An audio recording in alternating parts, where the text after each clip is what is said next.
ಏನೋ ಒಂದು ಕಥೆನೂ ಹೇಳ್ತಿರ್ತಾರೆ.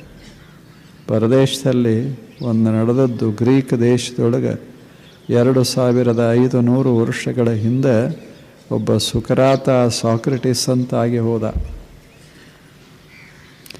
ಆ ಪಟ್ಟಣದೊಳಗೆ ಅಥೆನ್ಸ್ ಪಟ್ಟಣದಲ್ಲಿ ಆತ ವಾಸ ಮಾಡ್ತಿದ್ದ. ಅದೇ ಪಟ್ಟಣದಲ್ಲಿ ಇನ್ನೊಬ್ಬ ಇದ್ದ. ಆತ ಒಳ್ಳೆ ಮನುಷ್ಯ,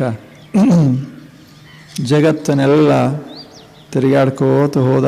ಎಲ್ಲ ಒಂದು ದೇಶ ಬಿಡಲಿಲ್ಲ. ಭಾಳ ದೊಡ್ಡ ಪ್ರವಾಸಿ ಆತ. ಎಲ್ಲ ಆಗಿನ ಕಾಲದ ಇಡೀ ಸಮಸ್ತ ದೇಶ ತಿರುಗಾಡಿ ಎಲ್ಲವನ್ನ ನೋಡಿದ. ಎಲ್ಲ ದೇಶದ ಸೌಂದರ್ಯವನ್ನು ನೋಡಿದ, ನಿಸರ್ಗವನ್ನೆಲ್ಲ ಅನುಭವಿಸಿದ.